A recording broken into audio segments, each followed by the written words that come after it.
これは未だ人と人ならざる者の世界が分かたれてはいなかった古の物語。3000年の封印より目覚めし魔人族の精鋭実海。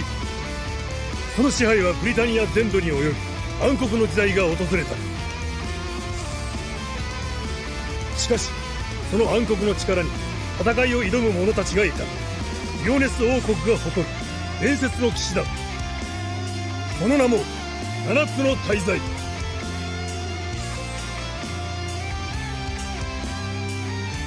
この戦いは激烈を極めた。七つの大罪は実海との戦いに敗れ、メリオダスは死んだ。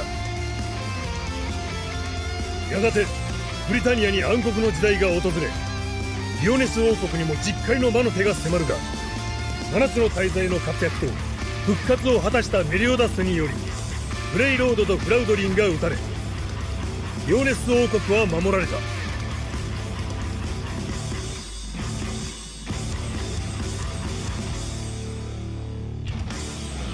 Bueno, en el día de hoy vamos a hablar un poco del 12 de octubre, que vendría a ser el día de mañana, ¿no? Y esto será como una previa de los videos, si es que no se va la luz el día de mañana, y podemos realizar el directo con Gran América y con Lupo, ¿no? Así que bueno, esto es una previa, esto es como el predesayuno, como algunas personas se meten algo antes de supuestamente desayunar, esto es básicamente esto, el predesayuno, ¿no?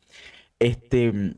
Entonces, bueno, en esta ocasión estoy con Andrew, con Andrés, con este terrorista mexicano, con el que a veces he realizado videos, ¿no? Este, Así que bueno, yo le realicé algunas preguntas a la poderosísima ChatGPT, porque a mí la mente, lamentablemente, no me da para hacer este tipo de preguntas, ¿no? Entonces, cogimos bueno, él cogió algunas,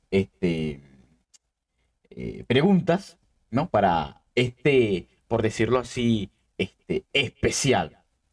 Y voy a empezar con la primera, que sería, ¿por qué crees que se le llamó descubrimiento si ya había civilizaciones en el continente americano?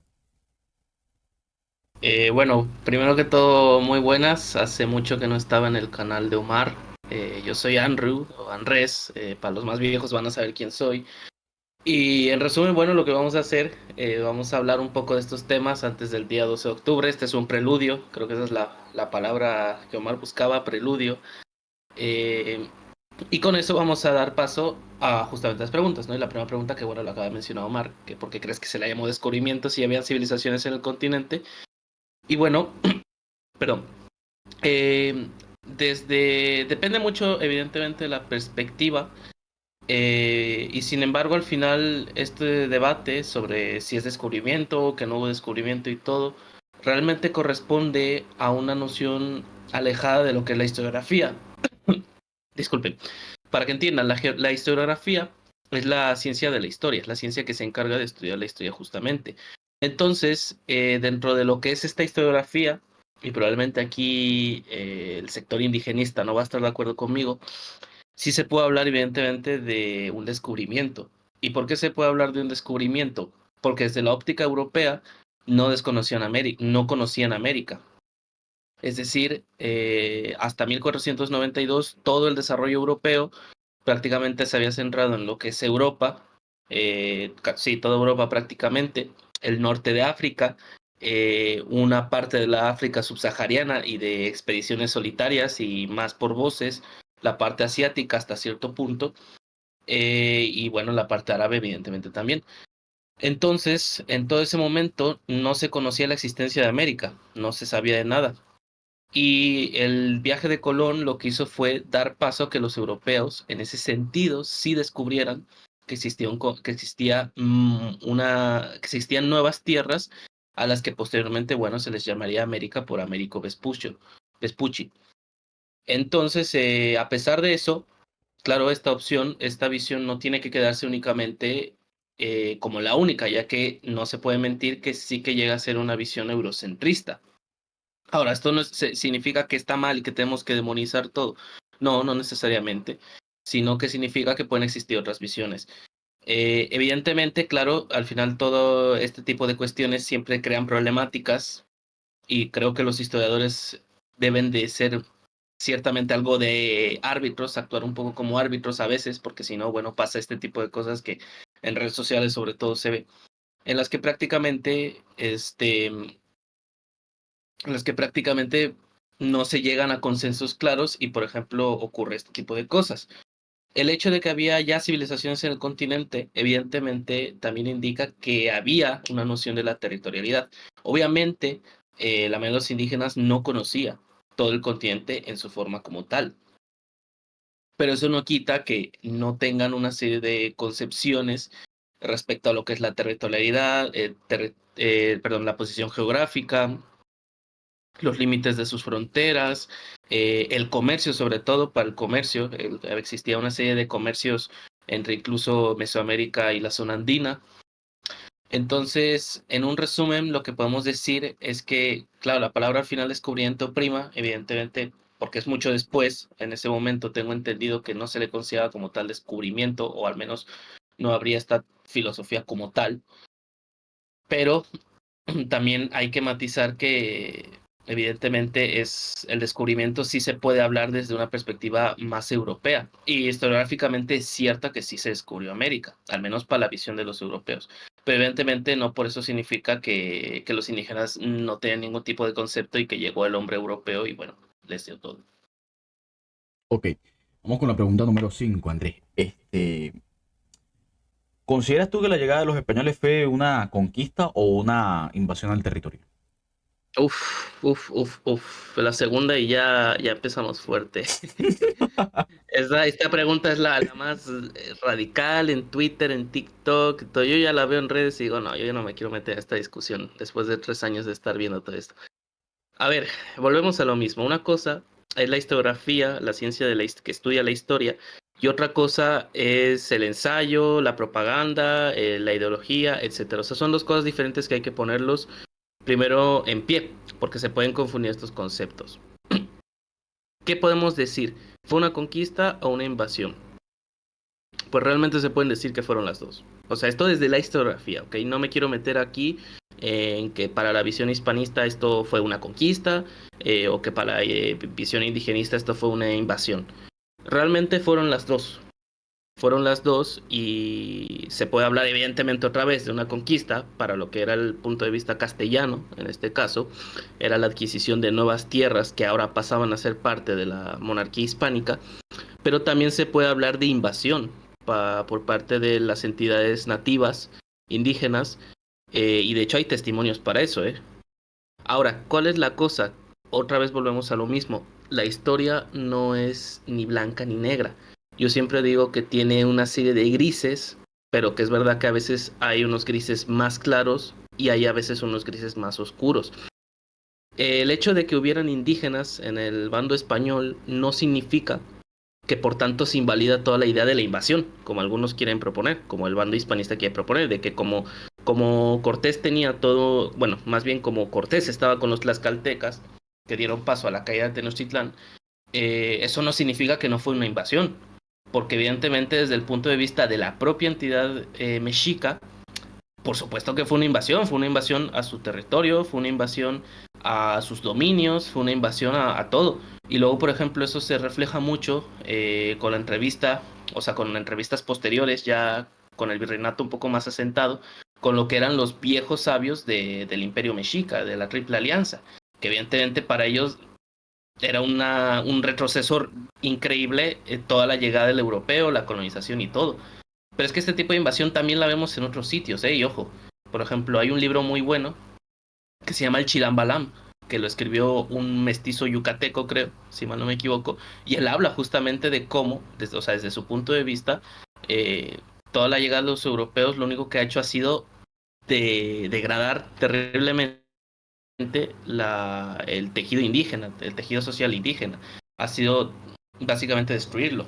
Entonces, volviendo y respondiendo a la pregunta, realmente se pueden decir las dos. Se pueden decir que evidentemente para el punto de vista español era una conquista, que ojo, era una conquista legitimada, evidentemente, sobre todo luego lo vamos a ver por el plano religioso, pero también para los pueblos indígenas, para las entidades indígenas, también supuso una invasión. Fue prácticamente la ruptura y la caída de los sistemas de civilización que existían. Por ejemplo, no solo el mexica, también tenemos el purépecha, por ejemplo, en Mesoamérica, tenemos el andino, o ya, bueno, formaciones sociales que si bien no llegaban al grado de civilización, sí que eran ciertas entidades que estaban en proceso de, ¿no? Entonces creo que esa es la mejor respuesta. ¿Y qué opinas del papel que tuvo la religión durante el proceso de conquista y luego colonización? Bueno, como había mencionado antes, ahora lo vamos a tocar. Es justamente este uno de los puntos que creo que en muchas ocasiones no se divulga lo suficiente y lo necesario, y que evidentemente esto otra vez trae problemas a la hora de entender el por qué la monarquía hispánica actuó. Aquí, claro, se hace siempre la misma polémica de siempre, que, por ejemplo, que los españoles habían llegado y casi como si se tratase de una ONG, llegaron a América solamente para eso, para llevar la fe del Señor. O que claro, o que se reduce todo, ¿no? Por ejemplo, la clásica de que Carlos paró la conquista para pensarla, ¿no? Y se debatió si era bien conquistar o no. Perdón. Sin embargo, la realidad, y otra vez volviendo, es que la religión católica, en este contexto, funcionó en gran medida lo que luego explicaría el por qué las leyes de indios, el por qué la protección, el papel ciertamente paternalista de los curas y frailes con respecto a los indígenas. Y esto evidentemente es porque primero hubieron motivaciones políticas. Esto creo que no se menciona mucho, pero tenemos que ponernos en el contexto del finales del siglo XV, todavía estamos en un proceso de la Edad Media a transición de la Edad Moderna, ¿no? Que ya es siglo XVI concretamente. En este momento, el Papa, o sea, el papado, tenía mucha fuerza, era una entidad con bastante poder y sobre todo la noción espiritual del cristianismo tenía mucha importancia. Hoy en día no lo vemos así, pero para este año era mucho más fuerte, ¿no? De ahí que muchos aspectos religiosos sean sumamente importantes. Hoy, por ejemplo, perdón, abro un paréntesis, consideramos bueno, que existe el cristianismo, el ortodoxismo, bueno, la iglesia ortodoxa, perdón, o por ejemplo, todas las ramas que derivaron los protestantes, ¿no? Sin embargo, en esa época era un escándalo que Lutero haya escrito las tesis, haya criticado la iglesia, la religión y todo. Entonces, en este momento la iglesia tiene mucho poder, la iglesia tiene mucha fuente y Isabel la Católica con Fernando, cuando se casan, en 1469, si no me equivoco, a lo mejor me equivoco la fecha, pero cuando se casan, claro, consiguen el apoyo del Papa. Y tener este apoyo era prácticamente como casi tener el cielo garantizado. Puede sonar ridículo, pero es que realmente para esta época sí se tenía en cuenta este tipo de cosas, ¿no? Entonces, claro, lo podemos transponer a la conquista de América. Lo podemos poner. Convertir a los indígenas era prácticamente un boleto para ir al cielo. Era prácticamente hacer el bien. No sé si diría que sería un fanatismo religioso, evidentemente, porque evidentemente había mucha otra gente que le valía, pero ahora sí que sí, no le interesaba nada la religión, pero en un sentido muy directo sí, tuvo mucha relación, evidentemente por pragmatismo, evidentemente para no perder ese apoyo. Al final hay que mencionar la monarquía hispánica para cuando ya era 1492 estaba en auge, era una monarquía que estaba en auge y tener el apoyo del Papa era prácticamente ser, como dicen ahora, ser Chad, o sea, era prácticamente la monarquía con la monarquía. Entonces espero que haya quedado un poco claro, quizás no me extendí mucho porque al final es demasiado extenso, pero en un resumen, la religión tiene mucha importancia también en el plano político, no solo en el espiritual. Entonces eso explica luego por qué se desarrollaron las teorías de indios, por qué se hicieron los debates, toda esta cuestión. Entonces creo que no podemos obviar eso. Y evidentemente es más complejo porque la religión al final nos va a explicar por qué los castellanos actuaron así. Recordemos, no se trata de ver a la monarquía hispánica como una especie de ONG que fue sin ningún tipo de interés. No, evidentemente habían intereses, pero también había el interés de que a nivel de religión no supusiese una contradicción o al menos no fuese tan descarada. Ok. Y Mucho se habla de que los indígenas eran tan españoles como los propios españoles peninsulares y que todos éramos absolutamente iguales.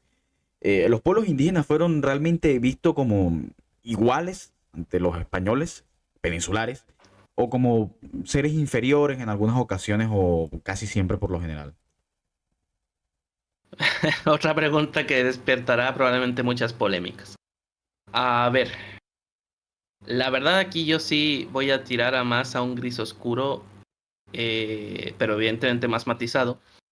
Pero sí estoy dispuesto a afirmar, o bueno, al menos a decir que en los 300 años de sociedad virreinal, los indígenas sí estaban en un escalón más bajo, ¿ok? Ojo, esto no significa, y aquí lo tengo que matizar, que esto sea porque los españoles, bueno, eran malos en alma, eran unos racistas, o sea, en esa época también hay que matizar mucho qué es, qué consideramos racismo y todo eso, ¿no?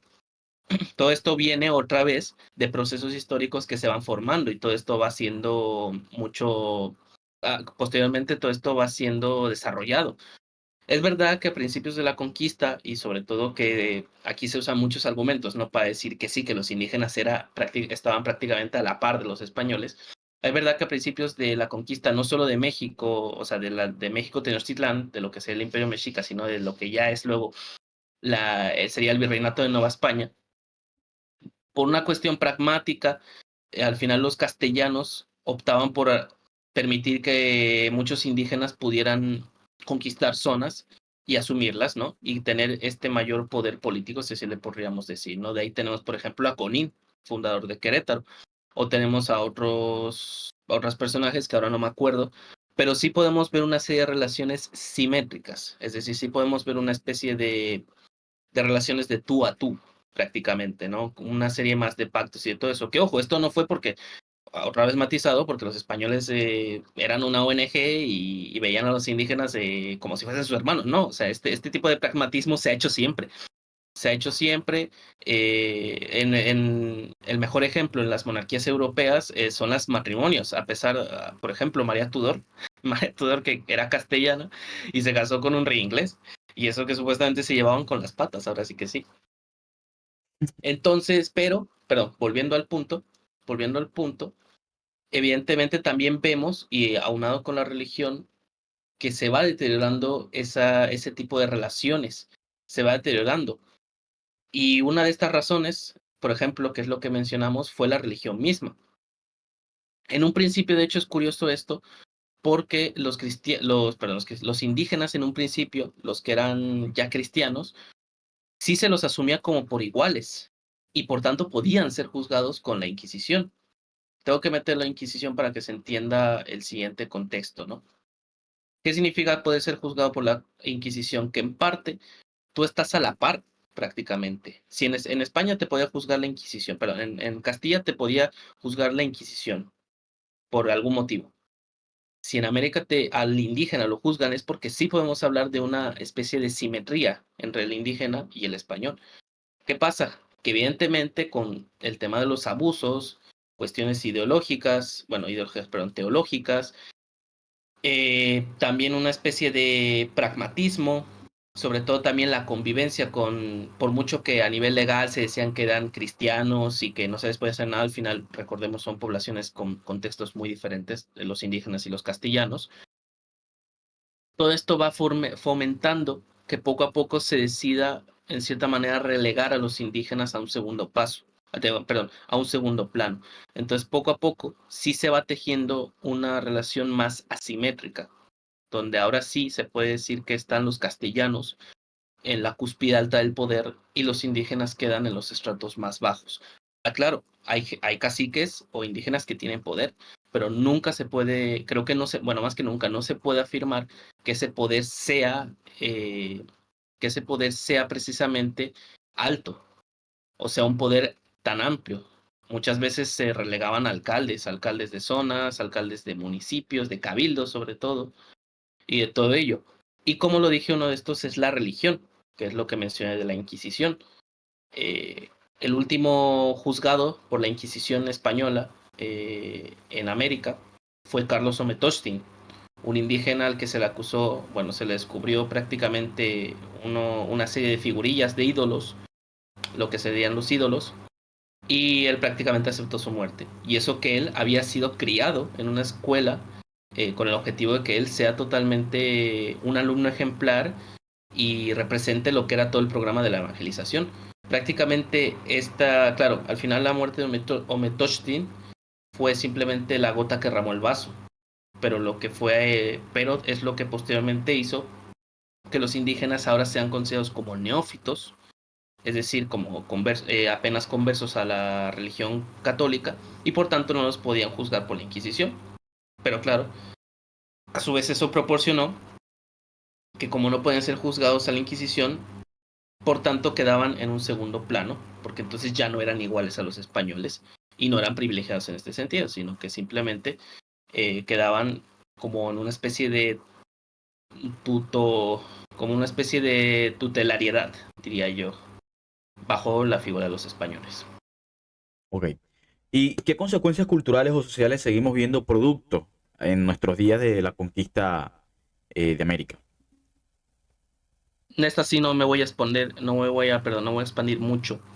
Yo diría que principalmente uh, se fueron también evidentemente transformando, pero sin irme muy lejos, yo diría sobre todo que América se transformó definitivamente en un continente occidentalizado, más cercano a Europa. Los sistemas legales que hoy usamos, es decir, los sistemas políticos, prácticamente son de derecho romano, salvo Estados Unidos que usa el common law. El idioma, evidentemente, que tenemos es el español, o bueno, el inglés, evidentemente, en Estados Unidos, o el holandés o el francés incluso, aunque, claro, aún perviven idiomas indígenas. Sin embargo, sí que sería bueno matizar también que muchos de los procesos de la conversión, o más bien lo que acabaría con, entre comillas, occidentalizar América, sobre todo la América Latina o la Hispanoamérica, sería prácticamente, sería prácticamente dado con las repúblicas, prácticamente, ¿ok? Hay que matizar mucho esto porque es cierto que ambos, por ejemplo, tanto indigenistas como hispanistas, tienden mucho a considerar que solamente desde el virreinato ya se habían formalizado las mismas dinámicas que hoy en día todavía existen en América, cuando no es cierto.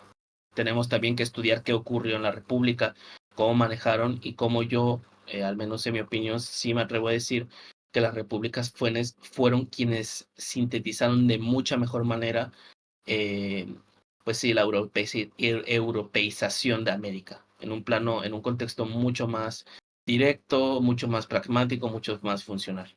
El mejor ejemplo, cuando Nueva España se independiza, luego México, o sea, luego como México, el 90% de la población era indígena y no hablaba español prácticamente.